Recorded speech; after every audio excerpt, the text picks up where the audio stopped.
Hey guys, EST here, and so it's been a bit since I've uploaded a new video. The short version is I've been working on 2 other projects, should have them wrapped up in about a month, and then I'm going back to making a ton of content for this channel because it's absolutely exploding. But I had to take a break from my other work to cover this one because, my God, did every single prepper channel that I've seen, a lot of really level-headed ones, drop the ball hard on this AT&T outage. Not a word of any of the speculation on any podcast, any channel, any middle of the road news agency. None of them got this right. It was all alarmist nonsense. Some of it was on purpose. Some of it was just plain ignorance. So in this video, which is, sorry, a little bit less organized, because like I said, I didn't have time to make a full proper video. It's more of an unhinged rant, but I did edit it into categories at least.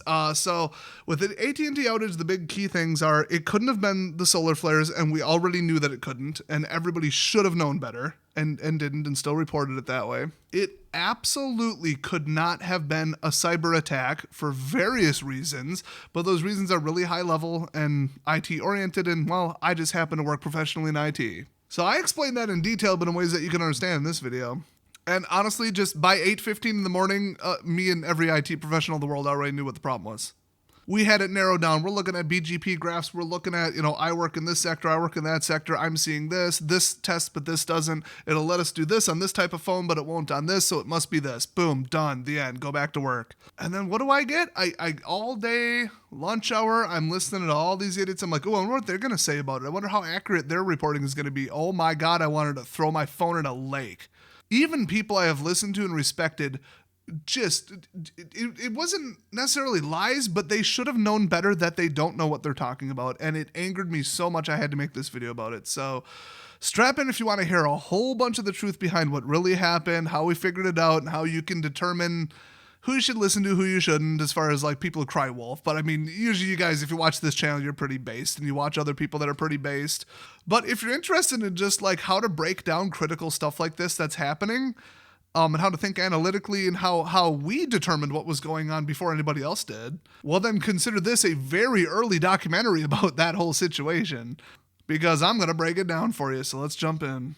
So these dumb boomer channels where people know how to rub 2 sticks together and make a fire but have no idea how electricity, tech, or the internet works, who still made videos on this that were like, oh, it's definitely a cyber attack. It is super, totally, definitely a cyber attack. And they're all middle-aged, retired men who have no idea what they're talking about.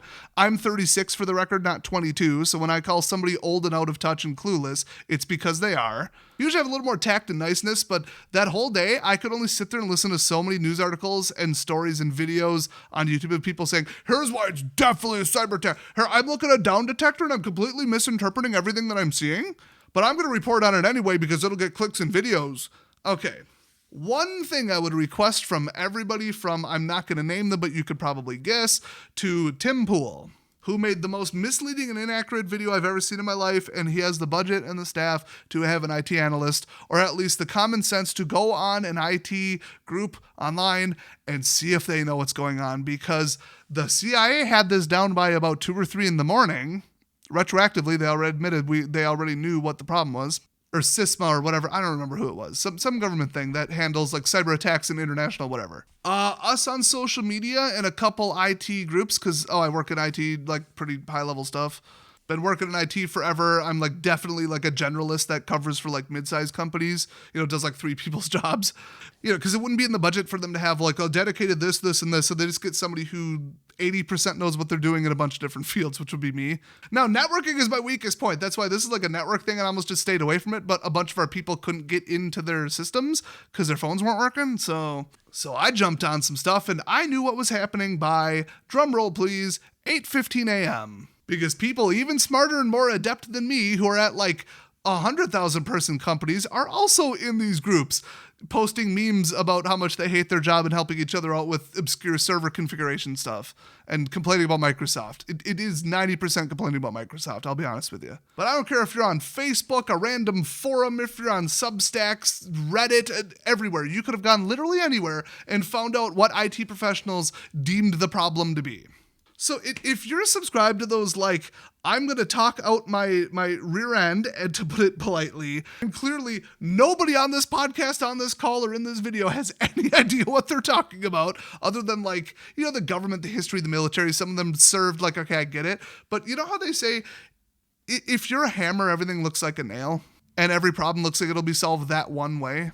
If all you've been covering is like government conspiracies that turned out to be true for the last 30 years, then you're going to think, oh, this is an attack. It's this. If all you cover is foreign relations news, you're going to say, well, it must be this.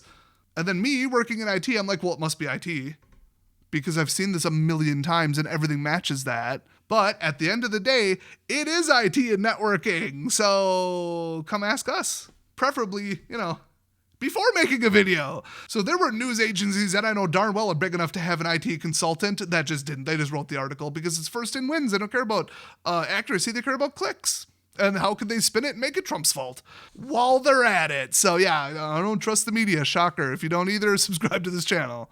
But okay, with that little mini rant out of the way where people just need to shut up and stop, you know, saying like, oh, it's definitely this, I know what I'm talking about, oh, yeah. My advice to these people, reach out to someone who's a specialist in that area. Like, they're all reaching out to, like, respiratory doctors and stuff when COVID was going on. Like, they knew who to call. Seriously, like, Tim Pool, call me up next time you have a tech outage thing and you want 5 minutes on the phone. 5 minutes, I'll tell you my take on it and give you a better background on what's probably happening, what it's going to affect, what all that, than the ridiculous 20 minutes of spewing nonsense and lies to people that you didn't even delete later. Like, and him times a million. Everybody that this applies to, just shut up if you don't know what you're talking about. Now, not making a video on it when they've got, you know, 50,000, 100,000, 200,000 subscribers. Well, you can't do that, so might as well just go completely make things up and just draw conclusions that aren't there. No, don't do that. Like, he literally logged in to downdetector.com and said, no, it affects more than just AT&T. Look at all these services that are down. This is down, this is down, this is down. Okay, first semester of college, we learned that down detection systems, well, first, never trust the end user. Never trust their report face value. I mean, that's number one. And number two, Verizon customers were hitting the Verizon has a problem button because they tried to call an AT&T customer and it wouldn't go through. The reason people said, oh, 100 people reported YouTube is down too is because 1 billion people watch YouTube.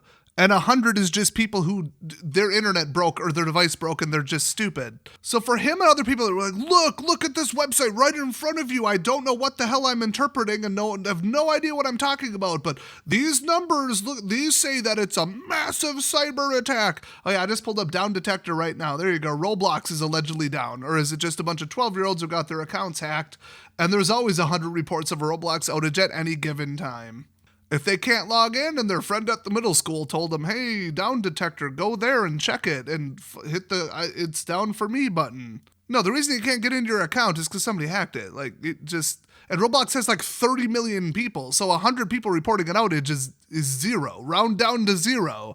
That's just the first example of somebody just going off for 20 minutes on like, this has to be a massive cyber attack. Look at all these outages. Look, there's like 1,000 services down. It's the end of the world.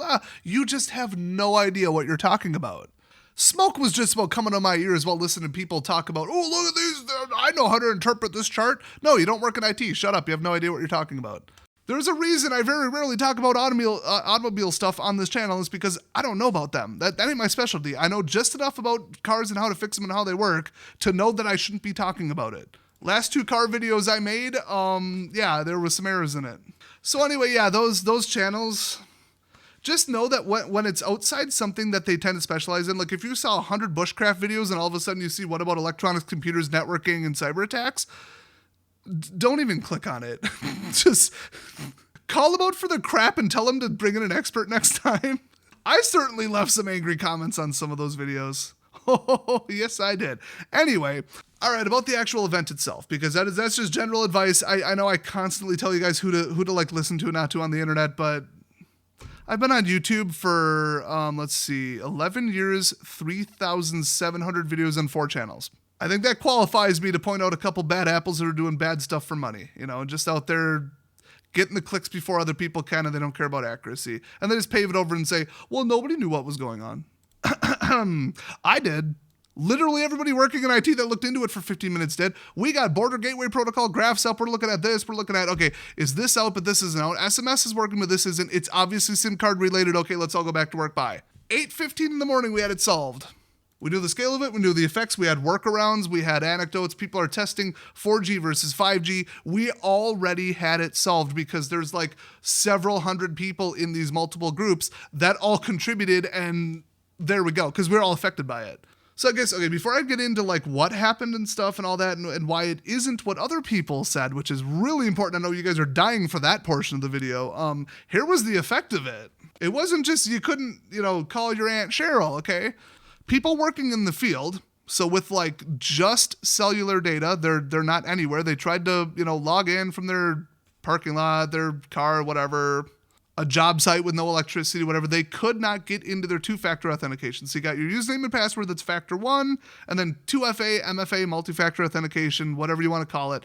It's either going to be an authenticator app on their phone, because we don't use biometrics or hardware keys, or SMS, so a text message with a code that lets you in. So every day, I think our expiration is 9 hours on our thing because it'll be one work day. Your session expires, you got to reauthorize logging in. So people couldn't even get into our ticketing system. They couldn't look up a customer's address. They couldn't look up where they were even supposed to be for the day for the schedule, because they couldn't even get into our system. So we're texting them, we're disabling MFA on people's stuff. Briefly, we're telling them to just get to a place with Wi-Fi and do it on Wi-Fi. Turn on Wi-Fi calling. Here's how to contact them to turn on Wi-Fi calling and Wi-Fi texting, which allows that over a data network.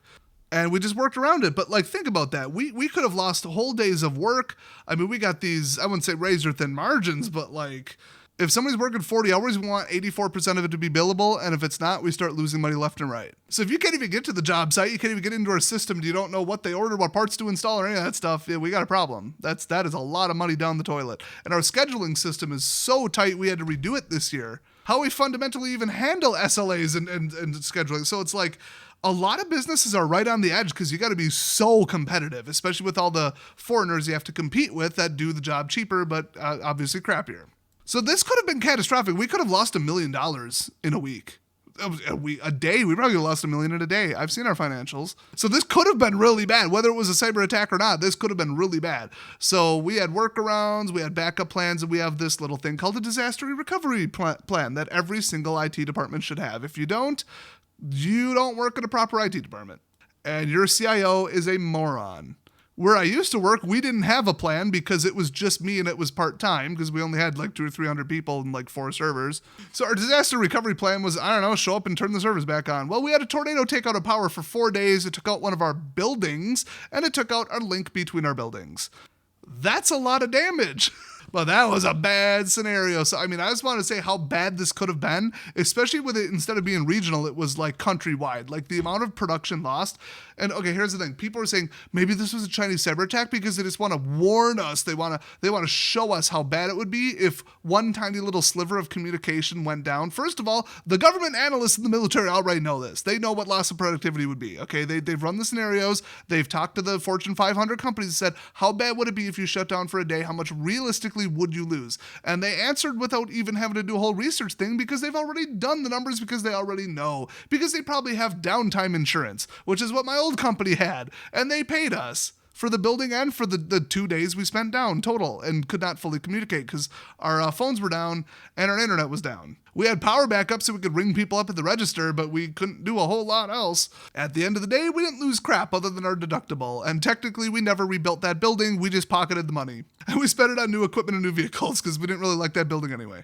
The ongoing joke was, from all the measurements I saw, we actually made money on the tornado. But anyway, very profitable tornado, very profitable natural disaster. Anyway, what if all cell phones from all networks stopped working for a day? Now, here's the thing. If you think China can do that, you're an idiot. You need to turn off the media, okay? This isn't Windows XP days. This isn't the Wild West of malware where stuff was just worms and patches and a complete arms race. The amount of security, not just in Windows 10 and 11 with the UAC and layering, and on top of that, even my fairly mid-sized company that doesn't do anything financial, medical, or investment related, We do some pretty basic service stuff, just say. Like, imagine we're like a really big chain of plumbers. It's completely not that, but it's not too far off. You get a quote, you go do a thing. Sometimes it's a large new industrial building and sometimes it's somebody's house, okay? That's kind of what we do. We go out, we do stuff, and then we coordinate it from multiple locations. So imagine my not plumbing company.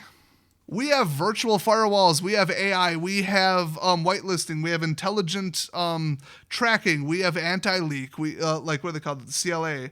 I'm technically a Sophos certified engineer. We've got the whitelisted software with like a UAC override from a third-party company, which means if it ain't us, it ain't running. Guess what? The new prototype, the beta edition, also covers internal Windows stuff, which is China's favorite thing to attack. It is almost impossible to hack our company. And we'll just say plumbers. Like I said, we're not, but like imagine we are, because it's not that different. Contracting, service, and hardware installation is basically what we do. To which you and the media and a bunch of other channels that covered it said, but isn't it weird that a really big pharmaceutical/medical company got hit by like a massive outage, hack, ransomware thing at the same time as AT&T? One, AT&T employs a bunch of morons who don't know how to run or configure their crap. So there's factor one. And two, the most underfunded, under-talented people. Okay, my entire rest of my career, I worked IT in medical environments. Over 10 years. The worst, most unskilled, moronic, low-budget, foreign contracted, like we're paying you $18 an hour during COVID and you gotta go get a blood test and a drug test, and a background check. Like literally one guy, his qualification to work in IT was that he worked at the gun counter at a hardware store. And they're like, well, we'll take it.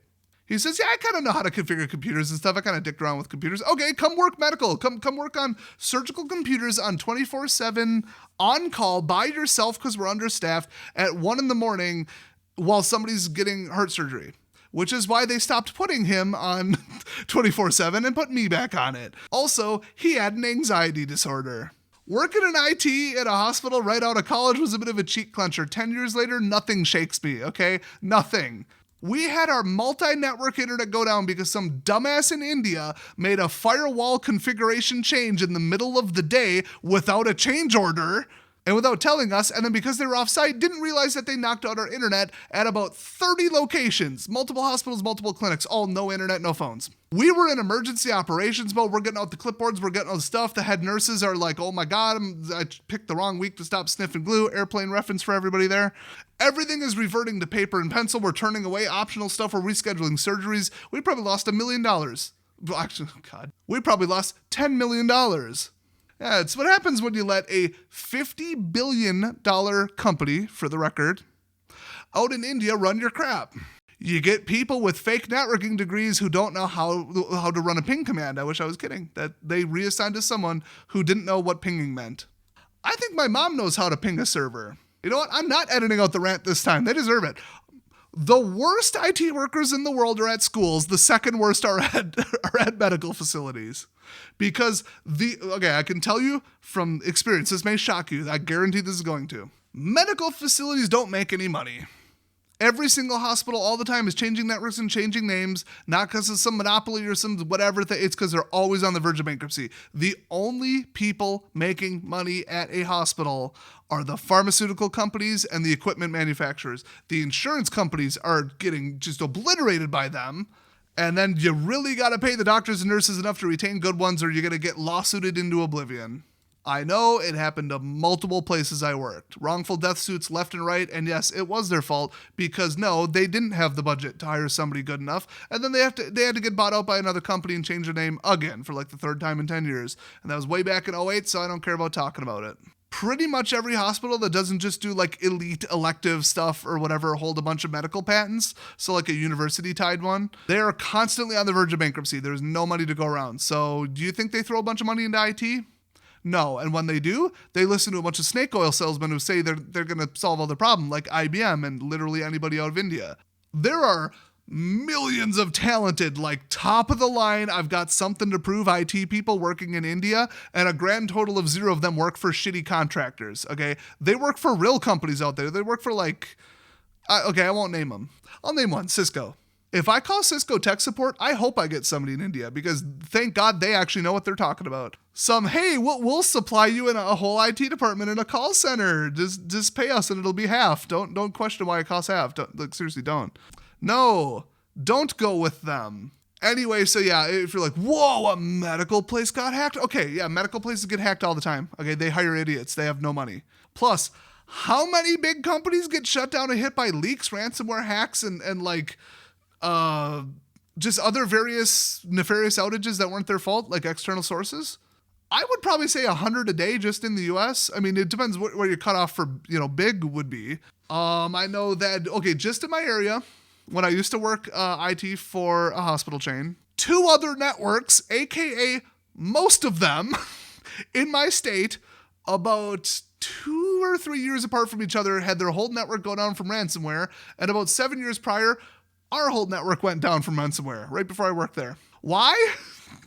I shouldn't say this in case somebody figures it out, but let's just say some of the details I gave were purposely misleading so that you wouldn't be able to trace down where I worked. Also, I didn't directly work for them. I was a subcontractor because they couldn't find anybody to work for them. So anyway, one of the IT technicians downloaded a tool that he had used himself personally. He knew it was a clean tool, got it from the wrong website, had ransomware embedded in the installer, boom, took down a whole network. It took weeks to undo the damage. They fired him. So an IT quote-unquote specialist who was really just some dumbass off the street who occasionally repaired his family's computers and had a little computer repair business. That's who they hired because they're offering nowhere near industry standard. They don't have the money, they don't have the budget, and so they just take anyone. Our head of IT used to do not IT work. Let's put it that way. She had zero IT background. I absolutely have no idea how she got the job and how she got promoted. You should be very frightened of the IT infrastructure and anything medical. When was the last time you heard about a Wall Street or a bank getting hit by ransomware? A really big one. They cannot get hit by ransomware. It is not an option. They will throw every penny they have at protecting investment accounts and bank accounts. Now, I've heard of some small chain banks and some really, some crap banks, especially in other countries, getting hit by ransomware because they're careless. The level of security we have, if you plug in a flash drive, you're getting a call from me within 10 seconds. Okay, that's the level of security we have with peripheral control, Bluetooth anti-leak, CLA policies. You'd think you're working in the Pentagon and we're, like I said, glorified plumbers. We don't do plumbing, like I said, but it's analogous. You work at some Wall Street investment firm, you're running dumb terminals, you're running Linux, you're running VMs with AI. You're running stuff where it goes red alert and hits the shutdown button the second one person clicks the wrong link. So a big medical company and medical is just swimming in money. They got attacked by ransomware. Yeah. In other news, it's Monday. That happens every day. You just heard about it because it was kind of big and because it was a cool, scary news story about how people couldn't get their prescriptions. So, they could all die. Big, scary news story. Go to a news search website and just type in got hit by ransomware. It's like a dozen a day high profile companies. Okay. It's the number one thing.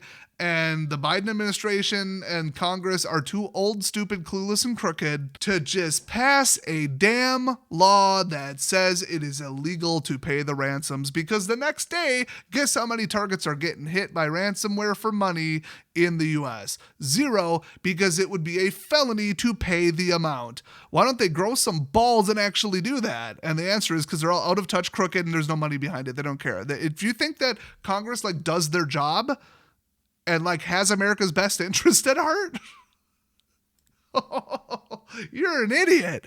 So I heard all these channels saying, it has to be a cyber attack because they hit this giant pharmacy and AT&T at the same time. That's your evidence. That's the entirety of your evidence, and you're making a conclusion, writing an article, making a YouTube video, and hitting publish on just that. I know I've got more of an insight working in IT because that's my world. And these people are so ignorant that they don't know how ignorant they are. But to me, that's like somebody going on TikTok and saying, if you want to thaw out your chicken faster, put it in a blanket because blankets make things warm. That's just science. That's the level of cause and effect and the disconnect in these people's heads because they're so stupid and uninformed that they don't know what they're talking about and they don't know how wrong they are. It is amazing. It's shocking. That level of cause and effect and logic, you're putting together two puzzle pieces that not only don't fit, they're from two completely different puzzles. Once again, I say get an IT consultant, do your research before making a video, or just shut up. Just don't make a video on the topic. If you don't have the capability to talk about it, don't. There's a reason I don't make videos about emergency medical trauma treatment and tips because I don't know enough about that. I have the self-respect and the lack of greed to not make a video about it anyway.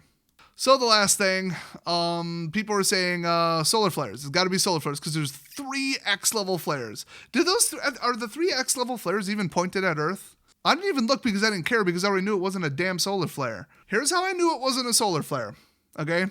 Because the electric grid wasn't on fire. We still had electricity and it only targeted just AT&T. So for about 1 millisecond, I thought, okay, I know from paying attention to tech news for the last 15 years that AT&T has the worst satellite infrastructure like ever. They bought DirecTV and then immediately said, we're not going to launch any more satellites. If they die, they die. Whatever. We'll just cancel your service. That was not an expansion acquisition. They didn't see money in DirecTV or Dish or whoever they bought. I forget. One of them. Pretty sure it was DirecTV. I don't know. Whatever. They bought it. They collected subscription money and they ran it into the ground while paying zero maintenance. That was their plan all along. Here's the thing, dumb boomers on YouTube who don't know what the hell they're talking about and live in the past and never read up on anything. Please, for the love of God, stick to bushcraft, okay? That's all you know, clearly. I'm already just name them by name, but I think that would piss some people off. There's some people like that channel. But anyway, we have this new thing called fiber. Okay, it's plastic that you put in the ground that lasts longer than copper. It transmits with photons instead of electrons, which is more reliable and faster. You can get gigabits for dirt cheap, and it's less than $1 a foot. So everything everywhere in the world is now hooked up with fiber. Nobody in their right mind uses satellite anything for any part of the internet or the cell network. You are out of your damn mind if you think AT&T's network has anything to do with satellites. And I mentioned satellites because people say, well, nothing on the ground blew up and the grid's still working. You know, it's not like transformers are blowing left and right like the Carrington event. Telegraph machines were lighting on fire. Okay, when you get enough electrons, it's bad. We would know if it was a solar flare impacting Earth. So some people were saying, well, I have heard that. I don't understand what the hell anybody's talking about. Didn't look into it because I'm an idiot who just makes clickbait on the internet. But I know that it can't be this except, it clipped the satellites. There you go. Does GPS still work? Then it wasn't the satellites, you dumbass. Not only does AT&T not use satellites for their cell network at all in any piece of it, because that's insane. That's like 1990s tech. It's all fiber and microwave, for God's sake. But if it nuked their satellites, it would nuke other satellites. It wouldn't just be AT&T. Like, nothing about that makes sense. And it didn't stop these people from going making 20-minute videos talking about how it might be solar flares or it might be cyber attacks, but it's one of the two. When, like I said, by 8:15 in the morning, us IT professionals already knew it was a config issue, and it was just idiots at AT&T not knowing what they were doing. Maybe direct internal sabotage. Maybe. Angry ex-employee or like Chinese agent. Okay, that makes sense. Anybody on the inside could do anything. Like, you want to know who hacked our network at work? Never rule out it could have been me. I fat-fingered something once. I misread a button and I took out our entire voice system. But see, what if I did it on purpose? I got all the admin passwords. They have to let me into everything. And never rule out that it could have been an inside job, and everybody was talking about that. And it's because some intern, some underpaid idiot, somebody misreading something, somebody rushing something, somebody not checking their code, uploading the wrong version of something, putting in an update wrong, configuring it wrong, getting one of the numbers wrong. It is indistinguishable from being a mistake or being sabotage. You can't tell the difference until you find out who did it and question them. So never rule out sabotage. But other than that, we all knew that this was just a config thing. It's like, you can't have just them go out with nothing else, no other side effects and all that. And people say, well, then it must just be China sending us a warning and they just have something against AT&T and it's all financial scam. No, come on. That is the dumbest thing ever. Like, the best hackers in the world work for America, and the worst ones that the boogeyman headlines in the media are always Russia and China. But our infrastructure, power, control over the internet, and our people are better than anybody in the world. Okay, that is just a fact. Now, if there was an all-out cyber war between us and China, it would get ugly because they got backdoors into everything, and all your stupid little, this kind of electronics you got on AliExpress are gonna, go rogue on you and try and hack your house. That ain't news. You really should stop buying that crap. But the days of, well, anybody with enough power and influence can hack into anything. No, it's literally the opposite of like 2002. 2007, when was Vista? UAC control, NT Core 6.0, that was the end of people just randomly getting hacked, okay? Unless you're running out-of-date crap, like a lot of companies, they got hacked, they found out it was their 17-year-old printer that got hacked, because why do they still have it and why is it still on the internet? Close your ports, please. Keep it internal. My God, that's a network config issue. That's you didn't hire a good enough of an IT person. Anytime anybody gets hacked, they did not have a good enough infrastructure with IT. I would dare say it is almost impossible without social engineering or a person on the inside to hack my company.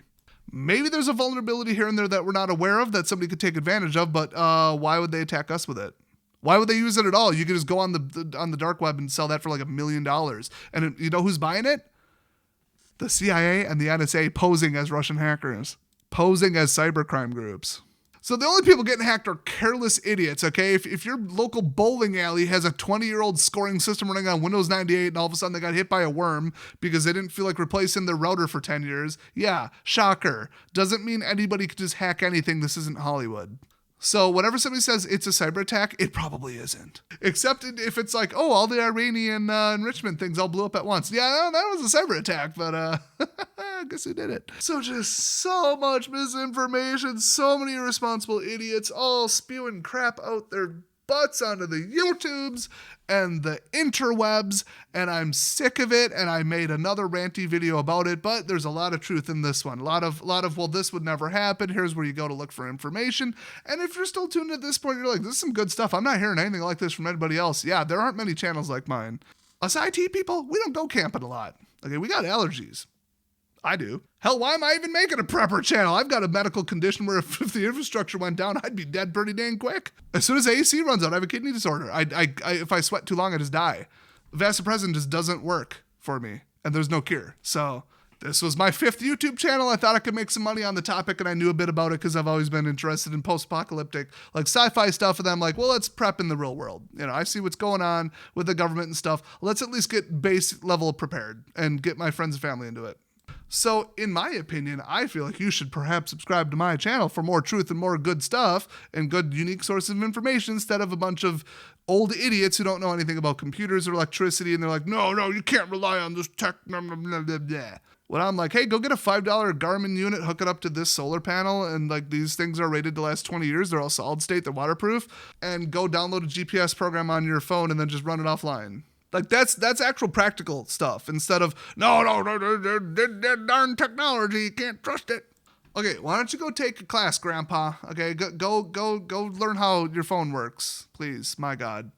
And then they're out there, totally not sponsored in any way, doing quote-unquote reviews of, like, night vision systems. How about you learn how to make use of your phone in case of a network outage? How about that, since, it just happened? So, anyway, enough snark. You're either going to subscribe and stick around and watch the rest of my content, or you're not. My channel's actually exploding lately, which I always appreciate. Appreciate every one of you subscribers out there. And I'm going to have a huge amount of electronics and emergency electronics, like, real based stuff coming in the near future, how to do real practical stuff. I mean, one of my most popular series of videos is like how to heat your house. Chemical energy versus this versus that. What are the scales? What are the numbers? What do all these watt hours and joules and what does all that mean? How do you convert them? How many solar panels would it take to actually practically do this or do that? And what should you do? And should you scale back? And can you even run your fridge off solar? And like in an emergency, would it even be a priority? What are the alternatives? Should I dig a cellar? Like all that stuff, like all that practical chemical physics, hard number stuff. That's what you're going to get on my channel, but in a way that you can understand. Go check out the rest of my content. A lot of it, I actually operate off of an outline, and it's not just unhinged ranting for 30 minutes, but sometimes it is. Because sometimes it merits that, because I am absolutely livid over the way that almost every other prepper channel and media outlet handled the AT&T outage. It is unacceptable. So hopefully you guys learned a lot about how to use your brain and think analytically and who to listen to and who not to, who to question, that kind of stuff. That's the most important thing because information is everything. So thanks for watching and I'll see you guys next time.